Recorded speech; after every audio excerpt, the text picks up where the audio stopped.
हाँ भाई, last class में अपन लोगों ने सेंट्रल टेंडेंसी को कंप्लीट किया था। आज हम डिस्कस करते हैं फंडामेंटल ऑफ स्टेट्स। मैं कई बार स्टूडेंट्स को कहता हूं कि ये वाला चैप्टर नॉन मैथ्स के स्टूडेंट्स के लिए स्पेशली, मतलब मैं ये कहता हूं कि नॉन मैथ्स का स्टूडेंट अगर पास होने का जुगाड़ अगर कर रहा है अभी से, तो उसके लिए तो बिल्कुल रामबाण औषधि है ये। मतलब उसके लिए तो ये सब कुछ है।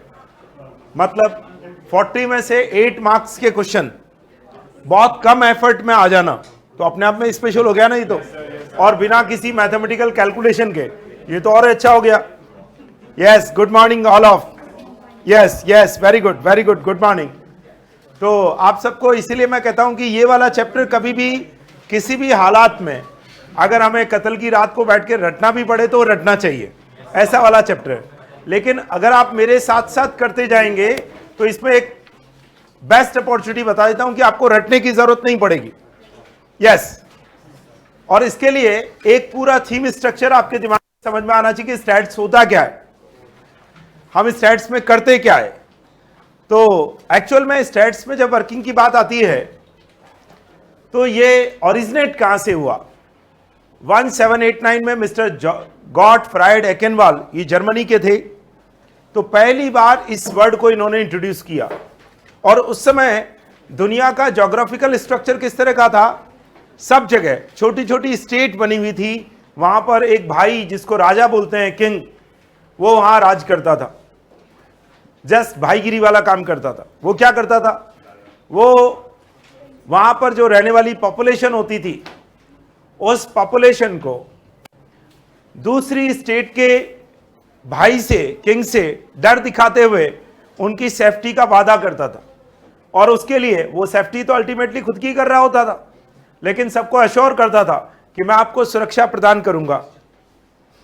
और उसके लिए वो एक आर्मी बनाता था। उसके लिए जगह जगह फोर्ट भी हमें देखने को मिलते हैं, और उन फोर्टों में कहीं भी आम पब्लिक जा सकती है क्या? नहीं, मतलब वो खुद की सुरक्षा करता था पब्लिक के नाम पर। और इसके लिए क्या करता था, आर्मी रखी जाती थी, आर्मी का अपना हिसाब किताब रखा जाता था। और इस हिसाब किताब में उसका जो एक्सपेंसेस वे करना है वो कहां से आता था, पब्लिक से, टैक्स में, या दूसरी स्टेट को लूट करके। ये काम पूरी दुनिया में हुआ है, ठीक है ना। लेकिन ऑनेस्टी इतनी भी है कि उसका भी हिसाब किताब रखा जाना चाहिए। तो वाकई में वो स्टेट का हिसाब किताब ये बना स्टैटिस्टिक्स के पार्ट में। मतलब जिस सब्जेक्ट को आप पढ़ रहे हैं उसमें राजा महाराजा ये सब आम पब्लिक से जो टैक्स लेते थे और पब्लिक के ऊपर दोबारा खर्च करते थे, उन सब का हिसाब रखा जाने लगा। और इसीलिए ये स्टेट का हिसाब किताब बना स्टैटिस्टिक्स। इसका मतलब इसके अंदर कहीं ना कहीं डेटा का यूज हुआ। अब बात यह आती है कि क्या मिस्टर गॉटफ्राइड एकेनवाल, जिसको फादर ऑफ स्टैट्स बोल सकते हैं, क्या उनके पहले ये पूरी दुनिया में हिसाब किताब नहीं रखा जाता था क्या? नहीं। कुछ हिस्टोरिकल अगर अपन इंट्रोडक्टरी फिगर्स समझना चाहें तो बड़े इंटरेस्टिंग फिगर हमें समझ में आते हैं। वो आते हैं, जैसे इंडियन हिस्ट्री को उठाएं तो कौटिल्य का नाम आता है। उनकी एक बुक आई अर्थशास्त्र, उसमें डेथ और बर्थ के रिकॉर्ड देखे गए। आज अपने हाथ में आधार कार्ड होता है, जन आधार होता है, बर्थ सर्टिफिकेट होता है, डेथ सर्टिफिकेट होता है, हम अपने आप में समझते हैं बड़े मॉडर्न हो गए। ये तो उस जमाने में भी होता था, मतलब उस जमाने में भी ये कार्ड्स दिए जाते थे। यस, ये इंडियन हिस्ट्री बताती है, मतलब डेटा का यूज हुआ है। ऐसे ही अकबर के समय में अबुल फजल की किताब आई आईने अकबरी, उसमें एग्रीकल्चर रिकॉर्ड देखे गए। आज हम सोचते हैं कि हमारी गवर्नमेंट जो डिफरेंट कमोडिटीज के डेटा दे रही है, बड़ा बेस्ट काम हो रहा है। नहीं, ये भी पहले हुआ है। और देखो, हम हर चौराहे पे जाते हैं, एक काउंटिंग वॉच दिख जाती है जिसमें पॉपुलेशन हर सेकंड बढ़ती हुई नजर आती है। हमें लगता है हम बड़े कितने मॉडर्न हो गए, पॉपुलेशन की काउंटिंग कर रहे हैं। तो मिस्टर फरहाओ, इन्होंने इजिप्ट में पहली बार पॉपुलेशन काउंटिंग कराई। इसका मतलब ये सारे काम तो पहले होते रहे, लेकिन फिर भी 1789 के बाद ही हम इस सब्जेक्ट को ओरिजिनेट में माना। और अब बात आती है कि इसको डेफिनेशंस की, तो डेफिनेशंस की जब बात आई तो बहुत सारे इकोनॉमिस्ट आए और उन्होंने इसको अलग अलग ढंग से एक्सप्लेन किया। इसमें मैं केवल एक अकेले इकोनॉमिस्ट का नाम लेता रहता हूं अक्सर कर। क्यों? क्योंकि मुझे लगता है उन्होंने इतने अलग अलग वर्डों में इसको डिफाइन किया, यहां करके समझ में आया कि इसको एक सिंगल वर्ड में हम डिफाइन नहीं कर सकते।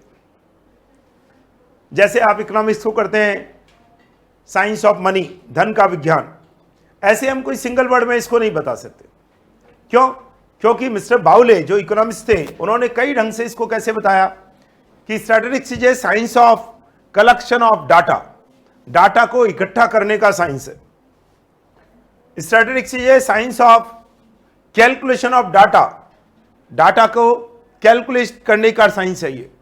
Statistics is a science of averages of data, data का एवरेज निकालने का साइंस है ये। और लास्ट में तो उन्होंने ये बोल दिया कि statistics is a science of social welfare. यहां मेरा माथा ठनका, यार सोशल वेलफेयर कहां हो गया? तब मुझे समझ में आया, हाँ इंडिया गवर्नमेंट जो बजट बनाती है उसमें भी डेटा का यूज होता है कि नहीं होता? होता है। और वो किसके लिए होता है? आम पब्लिक के लिए होता है, मतलब सोशल वेलफेयर भी आ गया। और यहां मुझे समझ में आया कि स्टैटिस्टिक्स का तो कोई सिंगुलर सेंस में या एक वर्ड में डिफाइन करना मुश्किल है, इसीलिए हमने डिफाइन करते समय इसको सिंगुलर और प्लूरल सेंस में डिफाइन किया। इसका मतलब ये सब एक हिस्टोरिकल थीम की तरह इस स्लाइड्स में चलता रहा। अब इन सब पर हमारे यहां पर कुछ प्रैक्टिकल क्वेश्चन भी आते हैं। मैं कई बार स्टूडेंट्स को कहता हूं कि दो चीजें होती है, या तो अपन हर चीज को रट ले, वो भी एक अच्छा मेथड है, बुरा नहीं है, लेकिन कभी कभी कुछ चीजों को अंडरस्टैंड करते हुए हम जाते हैं तो हमारे लिए बेनिफिट क्या होता है, हमें रटने का जरूरत नहीं पड़ता फिर, और हमारे क्वेश्चंस उससे सॉल्व होना शुरू हो जाते हैं अपने आप। देखो जरा, मैं आपको उसके अकॉर्डिंग ही करा रहा हूं। अगर आप इन स्लाइड्स के अकॉर्डिंग चलते जाएंगे तो आपको ये पता नहीं लगेगा कब बहुत सारे क्वेश्चंस हमारे हो गए। देखिए जरा, father of statistics mister Gottfried Achenwall, ये मिस्टर जर्मनी के थे जिन्होंने पहली बार इस वर्ड को इंट्रोड्यूस किया।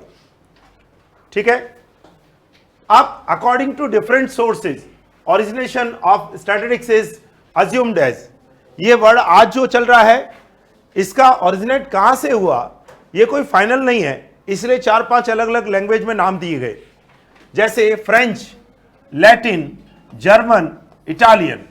जैसे लैटिन में बोला गया स्टेटस, ऐसा माना जा सकता है कि ये वहां से बना। अब मैं कई बार कहता हूं कि हमें क्या मतलब है, हम तो ये समझना चाहते हैं कि एग्जाम में ये क्वेश्चन कैसा पूछेगा। तो एग्जाम में अक्सर कर मैच मेकिंग का क्वेश्चन आता है। मान लो किसी को 4 वर्ड याद नहीं हो तो 2 तो याद कर सकता है, और 2 भी कौन से वाले? इजी वाले बता रहा हूं। लैटिन स्टेटस, पिज्जा कहां से आया? इटली से, पिज्जा पास्ता, स्टैटिस्टा, ये लो ये इटली, इटालियन। अब मुझे लगता है ये 2 वर्ड हमेशा के लिए याद हो गए आपको, लैटिन और हाँ पिज्जा। यस, याद रहेगा ना पिज्जा, तो अपने को याद रखना है। ठीक है, और अभी इसका क्वेश्चन भी आएगा थोड़ी देर बाद में। फिर आए राइटर का नाम, जो पुरानी हिस्ट्री में देखने में मिला, कौटिल्य, चाणक्य, अर्थशास्त्र, बर्थ और डेथ रिकॉर्ड देखे गए। अबू फजल, आईन अकबरी बुक का नाम, एग्रीकल्चर रिकॉर्ड देखे गए। First census conduct bye फराहो in Egypt, ये भी देखा गया। ये सब हिस्टोरिकल डेटा देखे गए। इसका मतलब इस पर हमसे क्वेश्चंस पूछ सकता है। Very good. अब बात आती है कि स्टैट्स को जब हम डिफाइन कर चुके, तब यहां पर इसको किस सेंस में हम डिफाइन करना चाहेंगे।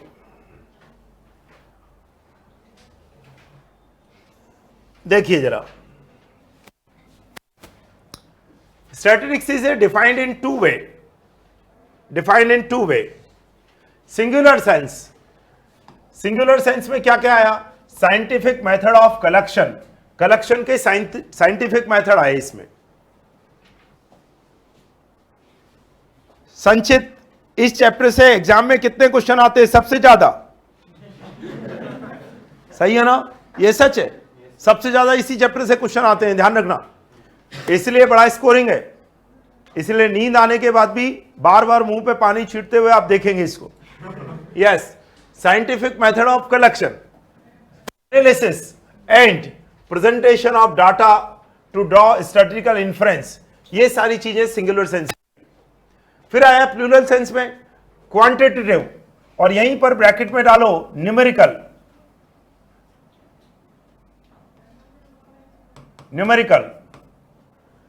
Qualitative data collected for statistical analysis, मतलब क्वांटिटेटिव, न्यूमेरिकल और qualitative data collected for statistical analysis, यह आया प्लूरल सेंस में। एप्लीकेशन ऑफ स्टैट्स, कई बार मैं कहता हूं एप्लीकेशन ऑफ स्टैट्स का आंसर आप चाहो तो अभी से याद रख सकते हो, ऑल ऑफ। क्यों? क्योंकि वो जितने भी आंसर्स आपको देगा वो सारे के सारे हमारे स्टैट्स से रिलेटेड होंगे, जितने भी सब्जेक्ट देगा सबसे रिलेटेड होंगे। मतलब banking, public service, defence, insurance sector, tourism, travel, police, military, economics, business management, commerce, industry, वो इनमें से कोई भी शब्द देगा तो आपको घबराने की जरूरत नहीं है। आपको इसका आंसर क्या ले लेना है? All of. याद रखो इस बात को, ठीक है। अब एक बच्चे ने कहा अरे सर क्यों मजाक करते हो, मान लो उसने हिंदी दे दिया तो, अरे सर मैं भी आपसे मजाक नहीं कर रहा हूं, आपने हिंदी में गद्य और पद्य पढ़े कि नहीं पढ़े? यस पढ़े। और जब गद्य और पद्य पढ़ते थे तो पद्य में जो पोएट्री लिखता था उसकी डेट ऑफ बर्थ होती थी कि नहीं होती थी? यस। उसकी मरने की तारीख, जन्म होने की तारीख सब लिखी हुई होती थी। डेटा आ गया कि नहीं आ गया? स्टैट्स आ गई, स्टैट्स आ गई। ज्योग्राफी को उठा लो, डायग्राम्स आते हैं कि नहीं आते? मतलब दुनिया का कोई भी सब्जेक्ट उठा लो। हालांकि वो ऐसी गलती वो एग्जामिनर नहीं करता क्योंकि पेपर फंडामेंटल पे बनाना होता है, तो वो इन्हीं सब्जेक्ट में से कोई 3 सब्जेक्ट डालेगा, चौथे में उसको ऑल ऑफ डालना पड़ेगा। तो आपका आंसर क्या हो जाएगा? All of. अब आता है इकोनॉमेट्रिक्स, ये एक सब्जेक्ट का नाम है। ये किसकी ब्रांच है? Branch of economics. अब चूंकि गलती से हम स्टैट्स के पेपर में पढ़ रहे हैं तो कई बार स्टैट्स की ब्रांच मान लेते हैं, नहीं ये इकोनॉमिक्स की ब्रांच है, इकोनॉमेट्रिक्स। गलती से मेरा सब्जेक्ट यही रहा है, मेरा डॉक्टरेट इकोनॉमेट्रिक्स में ही हुआ है, इसलिए मैं कह सकता हूं ये बड़ा इंपॉर्टेंट सब्जेक्ट है। इसमें मैथ्स, स्टैट्स, इकोनॉमिक्स तीनों का मिक्सचर होता है। आप समझिए 2000 पेज का इकोनॉमिक्स केवल 200 लाइंस में आ जाता है। 2000 पेज का इकोनॉमिक्स 200 लाइंस में आप लिख सकते हो, ये इकोनॉमेट्रिक्स की स्पेशलिटी होती है। कंप्लीट मैथमेटिकल टर्म्स में लिखा जाता है इसमें। A branch of economics highly associate with stats. अब आता है in audit test statistical method are used. मैं कहता हूं ऑडिट टेस्ट की बात ही क्यों करते हो सब? दुनिया के सारे टेस्ट में स्टैटिस्टिकल मेथड का यूज होता है। उसने ऑडिट टेस्ट तो इसलिए लिखा क्योंकि वो सीए के लिए आपसे काम कर रहा है, और सीए क्या करता है? ऑडिट करता है। तो ऑडिट करते समय उसको स्टैटिस्टिकल मेथड का यूज करना पड़ेगा। यस सही है। तो मैं तो कहता हूं कि दुनिया के सारे टेस्ट में ही स्टैटिस्टिकल मेथड का यूज होता है। जिसमें भी यूज नहीं होगा वो मेथड 100% करेक्ट होगा ही नहीं। इसके पीछे का रीजन क्या? क्योंकि स्टैटिस्टिकल मेथड रैंडम सैंपलिंग पर बेस्ड है, रैंडम सैंपलिंग पर इनबिल्ट है। क्या होता है सर रैंडम सैंपलिंग? अनबायस्ड होकर के कोई भी काम करना। गर्मी की छुट्टियों में अपने छोटे छोटे भाई बहनों के साथ ताश के कार्ड के पत्ते खेल रहे हैं और सारे इक्के आपके पास ही आते हैं, ये अनबायस्ड नहीं है, चीटिंग है ये। यस चीटिंग है ये, है ना? आपको भी पता है और मेरे को भी पता है कि वो इक्के कैसे आए आपके पास, ठीक है ना? वो अनबायस्ड नहीं हो सकता। अनबायस्ड का मतलब किसी भी प्रकार की कोई चीटिंग नहीं हो, धोखाधड़ी नहीं हो। यस, और स्टैट्स इसी पर बेस्ड है, ठीक है? तो ये आपकी नॉलेज में रहना चाहिए। अभी अपन क्वेश्चंस करेंगे तो आपको लगेगा अरे हमने तो जितना किया उसके तो सारे ही क्वेश्चंस हो गए। यस हो जाएंगे बेटा। फिर आता है लिमिटेशन ऑफ स्टैट्स। क्या है इसकी लिमिटेशंस?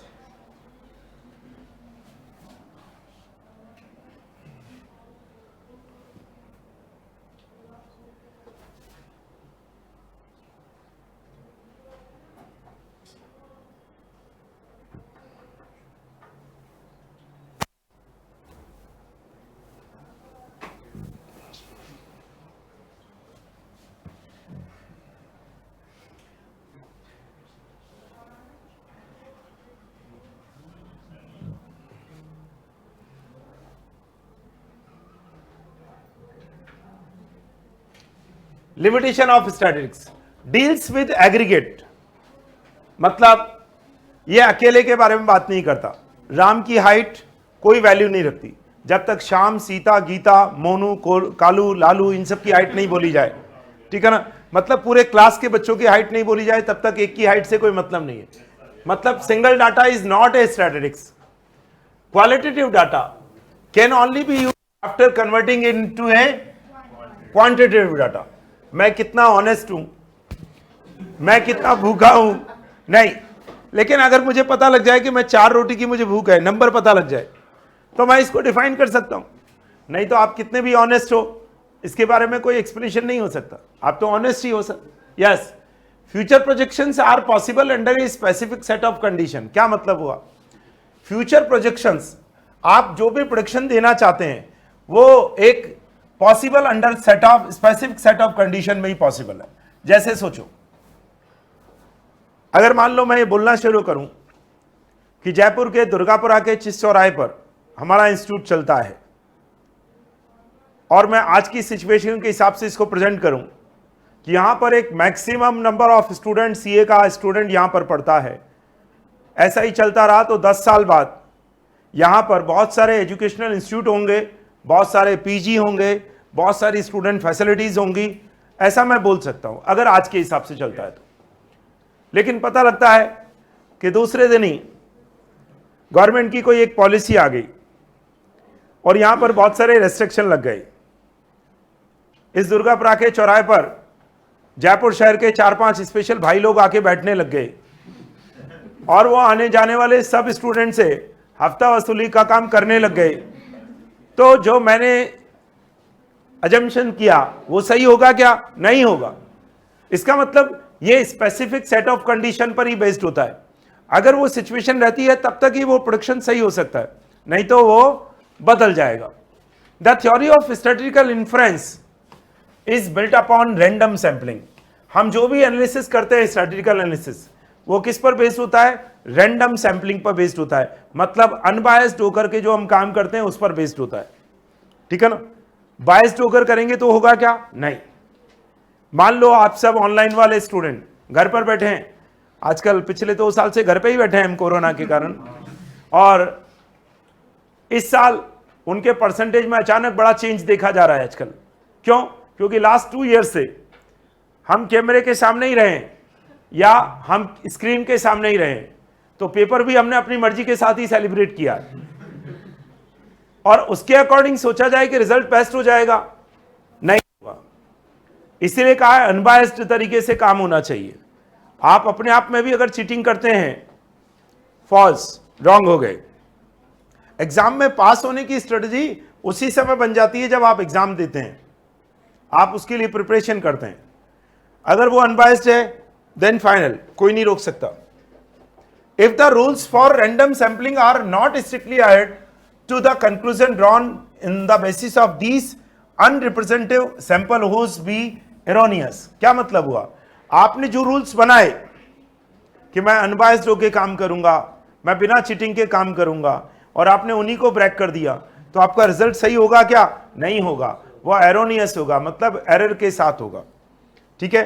अब एरोनियस होगा तो यहां पर पूछ लिया कि भैया एरर कितने तरह की होती है, तो 2 टाइप्स ऑफ एरर, सैंपलिंग और नॉन सैंपलिंग एरर। सैंपलिंग और नॉन सैंपलिंग एरर। ठीक है? अब बात आती है यहां पर जब हम लोग इन सब का डिस्कशन कर रहे हैं कि भैया डील्स विद एग्रीगेट, तो डील्स विद एग्रीगेट की जब बात आएगी तो हमें डाटा की स्टडी करनी पड़ेगी, और डाटा की जब स्टडी करनी पड़ेगी तो सबसे पहले हमें समझना पड़ेगा टाइप ऑफ डाटा, कितने तरह का डाटा होता है। ठीक है? तो यहां पर हम लोगों ने इसको 2 पार्ट्स में सेग्रीगेट किया, एक क्वांटिटेटिव और एक क्वालिटेटिव। एक क्वांटिटेटिव और एक क्वालिटेटिव। क्वांटिटेटिव वाले को वेरिएबल का क्या कहा? वेरिएबल। और क्वालिटेटिव वाले को हम लोगों ने एट्रीब्यूट्स का, एट्रीब्यूट्स मतलब गुण, प्रॉपर्टीज, जैसे किसी की ड्रिंकिंग हैबिट्स, ये क्वालिटी है, ये क्वालिटी है। नेशनलिटी ऑफ पर्सन, ये क्वालिटी है। कलर ऑफ ए फ्लावर, ये क्वालिटी है। जेंडर, ये क्वालिटी है। रिलीजन, एक क्वालिटी है। तो ये सब अब आते हैं क्वांटिटेटिव पर, जिनको हमने वेरिएबल बोला। क्या बोला? वेरिएबल। अब इसमें 2 तरह के वेरिएबल का जिक्र आता है, डिस्क्रीट और कॉन्टिन्यूअस। अक्सर कर मैंने स्टैट्स में देखा है, लास्ट तक बच्चा सबसे ज्यादा कंफ्यूज जिस क्वेश्चन पर रहता है, ये वो क्वेश्चन है, सर डिस्क्रीट क्या और कॉन्टिन्यूअस क्या? डिस्क्रीट क्या या कॉन्टिन्यूअस क्या? यस, ये बड़ा इंपॉर्टेंट है। समझने के लिए मैं बताता हूं। जिसको आप काउंट कर सकते हैं वो सब डिस्क्रीट, जिसको मेजर करना पड़ता हो, किसी फॉर्मूले में जाके कोई मैथोलॉजी लाकर निकालना पड़ता हो, वो हुआ कॉन्टिन्यूअस। जैसे कोई आदमी कितना रुपए कमाता है, इनकम, वो काउंटेबल है, लेकिन वो कैसे कमा रहा है, वो कंपनी में प्रॉफिट है या लॉस ही है। तो प्रॉफिट या लॉस ये मेजरेबल होता है, क्योंकि प्रॉफिट और लॉस निकालने के लिए हमें एक पूरे प्रोसेस को फॉलो करना पड़ता है। उसकी इनपुट कॉस्ट क्या है, उनकी आउटपुट कॉस्ट क्या है, अपने को डेप्रिसिएशन भी लगाना पड़ता है, उसके बाद अपने को प्रॉफिट कैलकुलेट करना पड़ता है। हालांकि दोनों ही चीजें फिगर्स में आती है, लेकिन दोनों अलग अलग हो गई। इसीलिए कहा गया है कि जो काउंट किया जा सकता है वो डिस्क्रीट, जिसको मेजर किया जाता है वो कॉन्टिन्यूअस। अब इसके अंदर डिस्क्रीट में कौन कौन से एग्जांपल है? The number of road accident count किए जा सकते हैं, पीटल्स ऑफ फ्लावर, फ्लावर की पंखुड़ियां काउंट हो सकती है, एनुअल इनकम काउंट हो सकती है, ये सब डिस्क्रीट है। Measurable, assume any value from given interval, किसी भी इंटरवल के बीच में, जैसे 2 से 3 के बीच का नंबर वो कॉन्टिन्यूअस है, 2.1, 2.2, 2.3, 2.5, ये सब कॉन्टिन्यूअस है। इसमें आया एज, हाइट, प्रॉफिट। अब एक बच्चे ने तपाक से कह दिया एज कैसे हो गई? एज तो मैं पैदा हुआ था 72 में, मेरी एज 50 साल। सर गलतफहमी मत रही है कि आप 50 साल के हैं। आजकल मशीनें ऐसी आ गई जिस पर आप खड़े होते हो तो हार्ट की एज अलग बताई जाती है, लीवर की अलग बताई जाती है, किडनी की एज अलग होती है, आइस की एक अलग होती है। यस, ये सच है। 2 इयर्स पहले की बात है, मैं जब कोरोना था तो एक जगह हॉस्पिटल के किसी कैंप में भी गया हुआ था, तो वहाँ पर पता लगा कि मुझे कहा गया है आप इस मशीन पे खड़े हो जाइए। मैं खड़ा हो गया और बाद में थोड़ी देर बाद एक कागज़ थमा दिया गया। उस समय मेरी एज 48 थी, तो मुझे बताया गया कि आपका ये वाला पार्ट 52 का हो गया, ये 60 का हो गया, ये 48 का हो गया, 47 का हो गया, ये आपका 30 का ही है। तो मुझे बड़ा सरप्राइज हुआ, उन्होंने ऐसे कैसे? तब मुझे समझ में आया कि आजकल मेडिकल साइंस आपकी बोर्न डेट को कंसीडर नहीं करती है। यस, और ये सही भी है, ये सही भी है।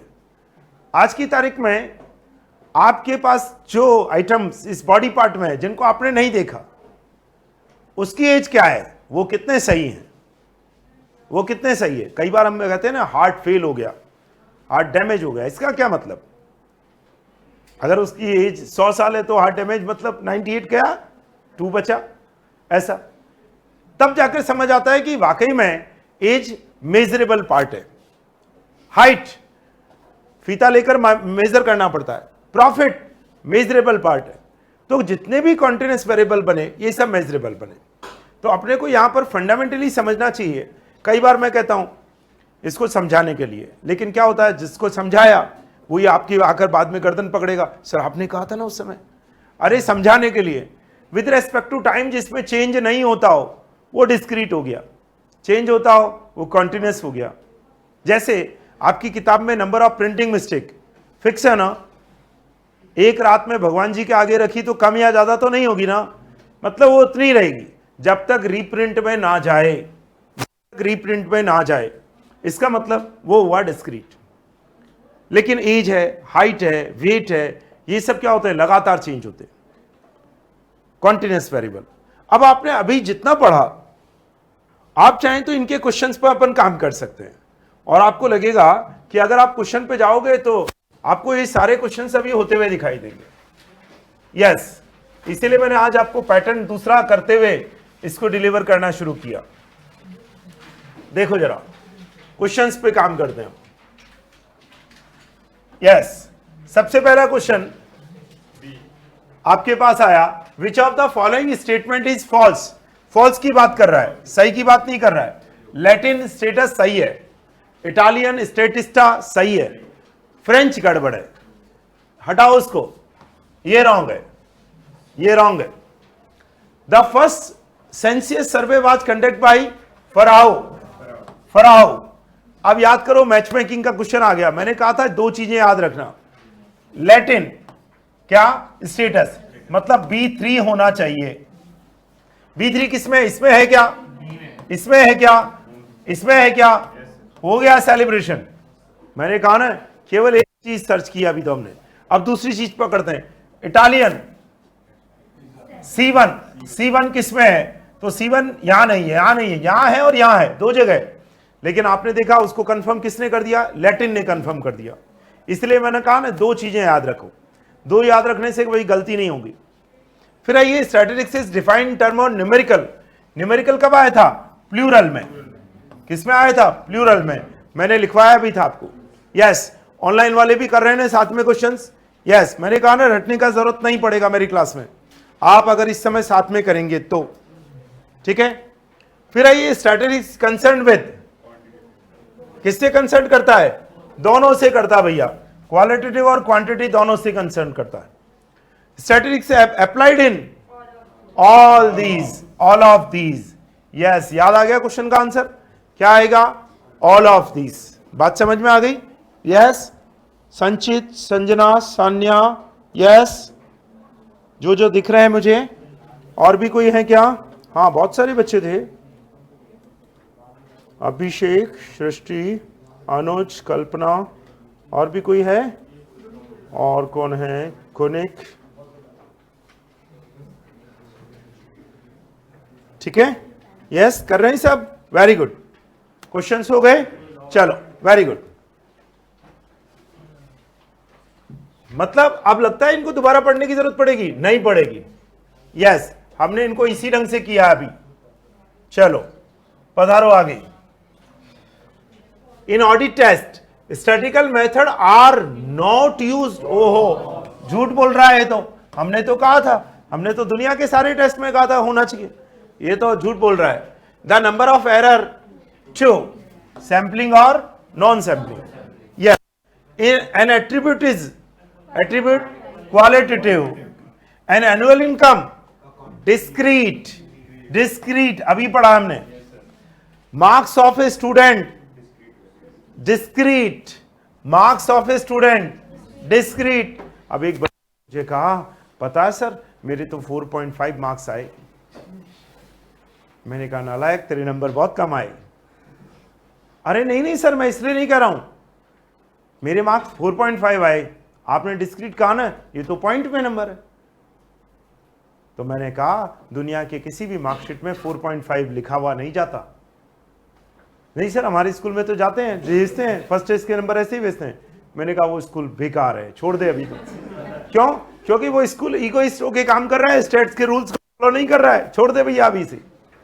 यस, बात समझ में आई ना? हाँ, कभी भी किसी भी मार्कशीट में 4.5 नहीं लिखा जा सकता, यही रूल्स है। बात समझ में आई ना? तो अपने को ध्यान रखना है, वो एक कंप्लीट नंबर में ही लिखा जाएगा।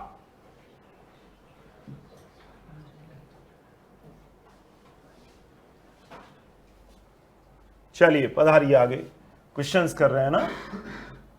फिर आइए,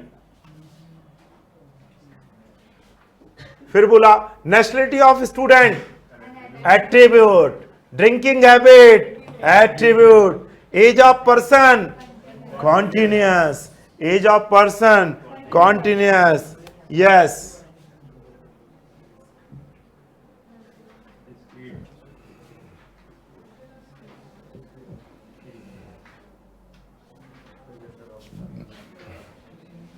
पधारिए। फिर number of petals in flower discrete, the gender of baby is example of attribute, the colour of flower attributes, quantitative characteristics, quantitative characteristics is not at, characteristics की बात कर रहा है, क्वांटिटेटिव कैरेक्टरिस्टिक्स क्या होगा बोलो? वेरिएबल, वेरिएबल पे आया था। A distribution of profit of blue chip company continuous, the distribution of share discrete। अब एक बच्चे ने कहा अरे सर रुको तो सही, आप जल्दी जा रहे हो। मैंने कहा बोल, कि सर आपने प्रॉफिट को तो कॉन्टिन्यूस कहा, और ये जो शेयर का डिस्ट्रीब्यूशन है ये आपने डिस्क्रीट क्यों कहा? सर आपको पता होगा डीमेटाइजेशन के युग में जब सब चीज डीमेट में आती है, शेयर्स आते हैं, तो नंबर्स फिक्स होते हैं उनके 1 2 4 5। ऐसा नहीं कि 4.5 शेयर आपको दे दिए जाए, नहीं सर, 4.5 शेयर नहीं होते आजकल, 4 या 5 ही होते हैं। ठीक है ना? फिर दूसरी बात, वो यहां पर डिस्ट्रीब्यूशन ऑफ शेयर बोल रहा है, शेयर का डिस्ट्रीब्यूशन, बांटा जा रहा है वो सबको। तो किसी नंबर्स में ही बांटा जाएगा, वो एक फिक्स नंबर में ही होगा, ऐसा नहीं कि पूरा दे दिया जाए, नहीं। तो ये क्या है, डिस्क्रीट वेरिएबल है, ठीक है ना।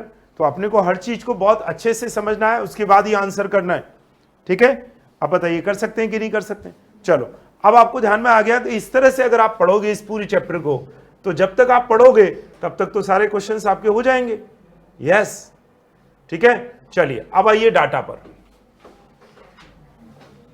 Collection of data. Collection of data, collection of data के बेसिस पर हम इसको 2 पार्ट्स में डिवाइड करते हैं। एक आता है प्राइमरी डाटा और एक आता है सेकेंडरी डाटा। क्या डिफरेंस होता है दोनों में?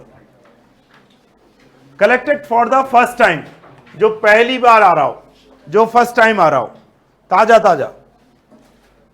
और secondary data using the already collected data, जो आपने पहले से कलेक्ट कर रखा हो और अब आप उसका यूज कर रहे हो। मतलब यहां जस्ट वही है, फ्रेश और बासी का हिसाब है। आपने ताजा ताजा आज पहली बार खुद जाके कलेक्ट किया, वो प्राइमरी। मतलब कैसे, जरा सोचो। आपको यहां पर इनकम टैक्स कॉलोनी में भेज दिया गया 100 घरों का, 100 फैमिलीज का सर्वे करने के लिए डाटा कलेक्ट करना था, ठीक है। और आपको कहा कि 3 दिन में रिपोर्ट सबमिट करो। और ये काम हमने किस किस को दिया? एक्स को भी दिया था और वाई को भी दिया था। एक्स बिल्कुल ईमानदारी से चला गया अगले 3 दिन के तैयारी पर। 100 घरों में उसने डिसाइड कर लिया मैं रोज जाऊंगा 33 घर में और डाटा को कलेक्ट करूंगा। वाई थोड़ा सा शार्प था क्योंकि उसके पापा जेडीए में काम करते थे। Yes, Jaipur development authority. वहां पर पता था उसको कि 1 महीने पहले ही उस कॉलोनी के राशन कार्ड बने हैं और राशन कार्ड में फैमिली फॉर्म भरा जाता है। तो क्या किया उसने, 2 दिन आराम से घर में पार्टी की। तीसरे दिन पापा के साथ ऑफिस चला गया, वहां से उस डेटा को उठाया और लाके प्रेजेंट कर दिया, ठीक है ना। कहा कि मैं भी घर घर जाके लेकर आया हूं। पता कैसे लगा? पता कैसे लगा? बड़े इंटरेस्टिंग की बात है। पता ऐसे लगा कि भाई जो डेटा लाया था उसमें मिस्टर रामलाल का नाम था, वो जेड फैमिली के हेड थे, लेकिन मिस्टर एक्स की लाइन में उसका नाम नहीं था। क्यों? क्योंकि वो स्वर्ग को सिधार चुके थे। क्योंकि ये डेटा 1 महीना पुराना हो गया ना। यस, अब मामला चोरी का था, पकड़ा गया। दूसरी और कंफर्मेशन कहां मिली? उसी फैमिली जिसमें रामलाल जी अब नहीं है, उसी में मिस्टर श्यामलाल पोते का जन्म हो चुका था, जो इस लिस्ट में नहीं था राशन कार्ड वाली में, क्योंकि वो पैदा 1 ही दिन पहले हुआ है। बात समझ में आई ना? इसका मतलब डाटा की ओरिजिनलिटी का अगर जाना हो तो ये बात से पता लगती है, प्राइमरी से पता लगती है डाटा ओरिजिनल है या नहीं है। यस, तो अपने को समझ में आना चाहिए। Collected for first time primary, using the already collected data secondary. Method for collecting primary data. अब हमारे यहां एक सबसे बड़ी बात आईसीआई की, वो क्वेश्चन जब भी पूछता है तो जो उसके मॉड्यूल में लिखा है वो ही परम सच है, बाकी पूरी दुनिया झूठ है। वो यही कहता है सब गलत, मतलब वो जो लिख दे वो सही है। इसलिए उसकी एक खास बात भी है कि जब वो क्वेश्चन पूछता है तो अपने ही डेटा पर पूछता है, वो और दूसरी इवेंट की बात नहीं करता। ये हमारे लिए अपॉर्चुनिटी बन गई, मतलब उसके क्वेश्चन की लाइनें फिक्स हो गई, उसकी क्वेश्चन की लाइनें फिक्स हो गई। मतलब method of collecting primary data कितनी तरह से होता है? 3 तरह से। Interview method, mailed questionnaires method, observation method. Interview method 3 तरह से हो सकता है: पर्सनल इंटरव्यू, इनडायरेक्ट इंटरव्यू और टेलीफोन इंटरव्यू। पर्सनल इंटरव्यू मतलब जहां आप direct, quick, used in case of natural calamity, जहां आप जाकर के खुद बात करते हैं, जैसे फ्लड, अर्थक्वेक, इनमें। Indirect interview method, practically problem in reaching the respondent directly, used in case of rail accident. जब रेल एक्सीडेंट होता है तो 2 शहरों के बीच में होता है अक्सर कर, 2 या 3 शहरों के बीच में हो सकता है, जंगल होंगे वहां पे, वहां आदमी एकदम जा नहीं सकता, किसी का कितना भी क्लोज उसमें हो तो भी वो वेट करते हैं, जो हेल्पलाइन नंबर्स होते हैं उन पर घुमाते रहते हैं टेलीफोन, लेकिन वो जा नहीं सकते। तो जहां पर हम डायरेक्ट नहीं पहुंच सकते वहां इनडायरेक्ट का यूज करते हैं। Telephone interview method, quick and less expensive, ये बहुत फास्ट काम करता है और इसमें कम खर्च होता है। अब आप देखो क्विक वर्ड यहां भी आया, क्विक वर्ड यहां भी आया, तो आंसर हमें क्विक में यही लेना है, टेलीफोन, उसको नहीं लेना है, ठीक है ना। और इसमें खर्च भी कम होता है। इनडायरेक्ट इंटरव्यू का यूज कब होगा? जब हम पहुंच नहीं सकते, जहां जिस जगह हम जा नहीं सकते, उसकी बात हम कर रहे हैं। फिर आया mailed questionnaires method. Mailed questionnaires मतलब cover wide area and the amount of non response is maximum. मतलब क्या हुआ? जैसे मान लीजिए मुझे एक साथ 1000 स्टूडेंट से कोई क्वेश्चन पूछना है, मैंने क्या किया, एक क्वेश्चन शेड्यूल बनाया और आपके घर पे बाई पोस्ट भेज दिया, ठीक है, आप उसमें आंसर करके भेज रहे हैं। तो इसमें मैं एकदम से एक लेटर से बहुत जगह उसको डिस्पैच कर सकता हूं, बहुत बड़ा एरिया कवर कर सकता हूं। पहली बात, क्योंकि मैं अगर इंटरव्यू मेथड में जाऊंगा तो मुझे फेस टू फेस बात करनी पड़ेगी, मैं एक समय में एक से बात करूंगा। मैं इनडायरेक्ट पर गया तो हो सकता है कि मेरे 10-15 कान खड़े कर लूं, तो 10-15 कॉल्स एक साथ सुन लूं, इतना पॉसिबल है। लेकिन मैं मैक्सिमम किस पे जा सकता हूं? मेल्ड क्वेश्चनरीज मेथड पे जा सकता हूं। लेकिन इसका एक ड्रॉबैक भी है,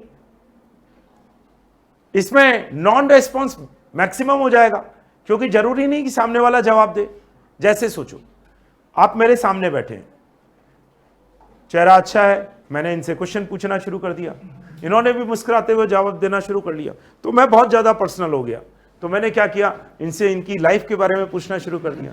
कुछ समय तक तो इनको अच्छा लगा बताते समय, कुछ समय बाद इनको लगा कि अब मामला खटाई में है, अब बहुत मुश्किल है। लेकिन चूंकि मैं सामने हूं तो वो जवाब देने में ना संकोच करते हुए भी देना पड़ रहा है, क्योंकि हेजिटेशन है।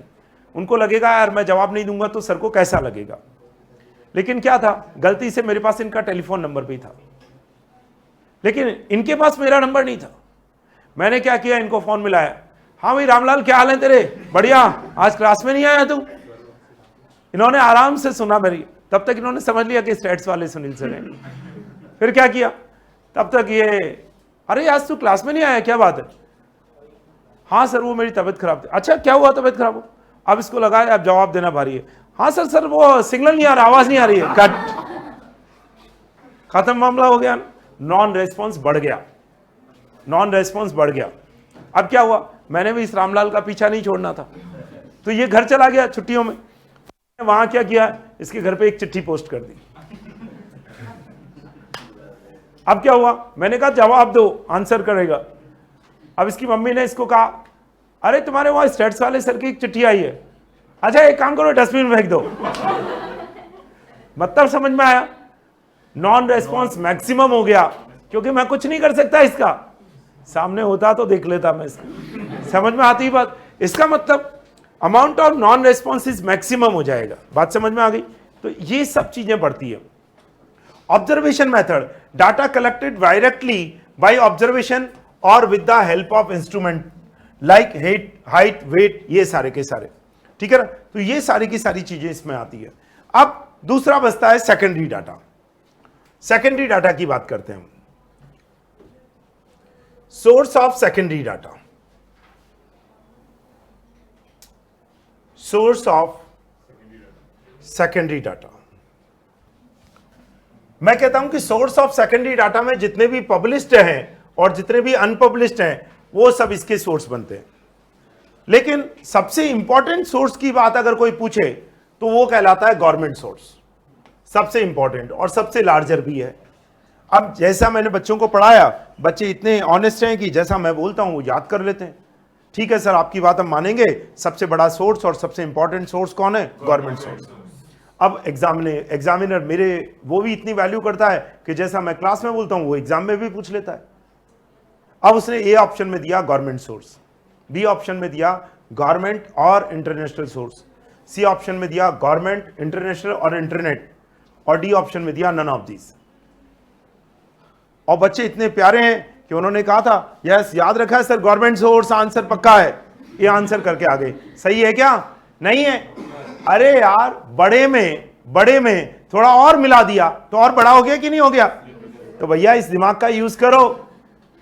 अब बी बड़ा हो गया और उसमें इंटरनेट मिला दिया तो अब सी बड़ा हो गया। तो आपको ये ध्यान रखना है एग्जाम में वो क्या पूछता है, ये जरूरी है, गड़बड़ नहीं होनी चाहिए। अब एक बच्चे ने कहा सर कि आपको नहीं लगता कि इंटरनेट सबसे बड़ा सोर्स होना चाहिए? नहीं सर, आपको ये ध्यान रखना पड़ेगा कि किसी भी कंट्री में जब इंटरनेट काम करता है, ठीक है, वो डेली रूटीन पर गवर्नमेंट इस पर कोई रेस्ट्रिक्शन नहीं करती है, लेकिन ये सब चलता है गवर्नमेंट की परमिशन से ही है, गवर्नमेंट की परमिशन से ही है। इसीलिए आपने देखा जब भी प्रॉब्लम होती है तो मार्केट बंद नहीं होता, आजकल नेट बंदी हो जाती है सबसे पहले। यस। फिर बच्चे ने कहा सर आपको नहीं लगता है इंटरनेशनल सोर्स सबसे बड़ा है? भारत के अंदर इंटरनेशनल पब्लिशर की बुक बिकेगी कि नहीं बिकेगी, इसका डिसीजन कौन करेगा? India government. और डिसीजन कर लिया तो गवर्नमेंट सोर्स ही हो गया कि नहीं हो गया? यस। इसीलिए मैंने कहा था सबसे लार्ज और सबसे इंपॉर्टेंट सोर्स गवर्नमेंट सोर्स ही है, ठीक है ना? तो ये बात अपने को ध्यान रखनी है। फिर आइए स्क्रूटनी ऑफ डाटा, मतलब क्या हुआ? डाटा की जांच पड़ताल करना। जरा सोचो, मैं आपके बारे में इन्वेस्टिगेट करना चाहूं तो आपके बारे में इन्वेस्टिगेट कब कर सकूंगा? जब मेरे पास आपकी सारी इंफॉर्मेशन होगी, और इंफॉर्मेशन भी कौन सी? इंटरनल। यस, जिस चीज को आप बता नहीं रहे वो इंफॉर्मेशन होनी चाहिए। इसका मतलब यह हुआ कि to check the accuracy of data, checking of internal consistency, इसको जांचना तो क्या चाहिए? If data of all related series is given, ये होना चाहिए। अब इस डाटा को चेक करने वाला, जांच करने वाला आदमी क्या होना चाहिए, कैसा होना चाहिए, उसकी प्रॉपर्टीज क्या क्या होना चाहिए? इंटेलिजेंस होना चाहिए, पेशेंस होना चाहिए, एक्सपीरियंस होना चाहिए, तब वो डाटा की जांच पड़ताल कर सकता है, स्क्रूटनी कर सकता है। अब इसमें प्रॉब्लम क्या आई? हमने कहा इंटेलिजेंस होना चाहिए, पेशेंस होना चाहिए, एक्सपीरियंस होना चाहिए, साथ में वो डाल देता है स्मार्ट भी होना चाहिए, और चौथा ऑप्शन ऑल ऑफ दीज डाल देता है। बच्चा क्या करता है? यार सही है, स्मार्ट में भी क्या बुराई है? All of these. No sir, बुराई यहीं शुरू हो गई। क्यों?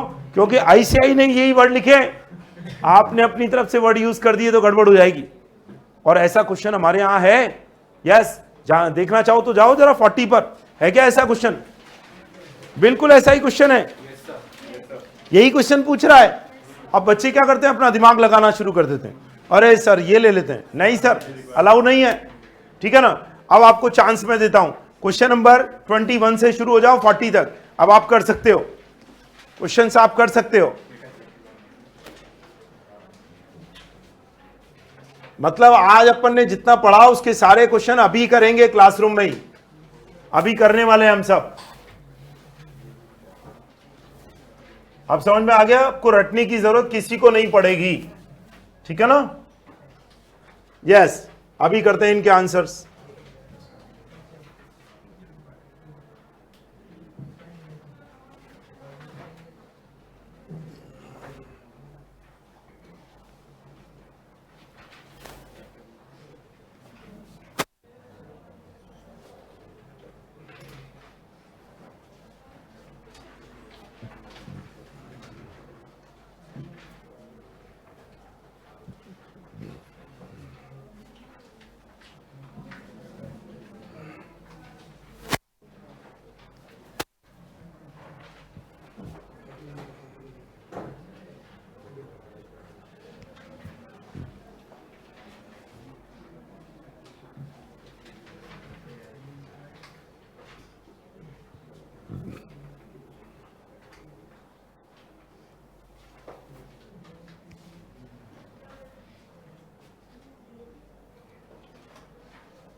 हाँ भाई, data collected on religion from census report, secondary. क्या आंसर आएगा? Secondary. Yes, answer is final, secondary. Online वाले भी कर रहे हैं ना? यस, मैंने कहा ना जितना हम पढ़ते जाएंगे उतने क्वेश्चन अपने आप होते जाएंगे, इसलिए बिल्कुल चिंता मत करो, कोई होमवर्क नहीं मिलने वाला है, क्लासरूम में ही करेंगे हम सब। Yes, the data collected on the height of a group of students after recording their height with measuring tape, primary. The primary data are collected by all of. The quickest method to collect primary data? Telephone. Yes, quickest की बात कर रहा है। Yes, quickest की बात कर रहा है। यस, चलिए अब जरा एक बार ऑनलाइन वाले आंसर डालना शुरू करो वहीं से ही, हम तब तक डिस्कस नहीं कर रहे हैं। क्वेश्चन नंबर 25 से आंसर डालेंगे 30 तक, 25 से 30 तक आंसर डालेंगे सब।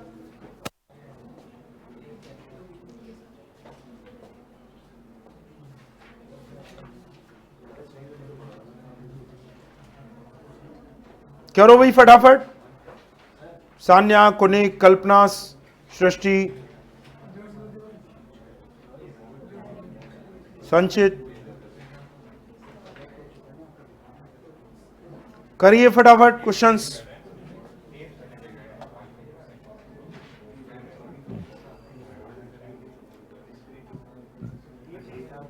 वेरी गुड सृष्टि।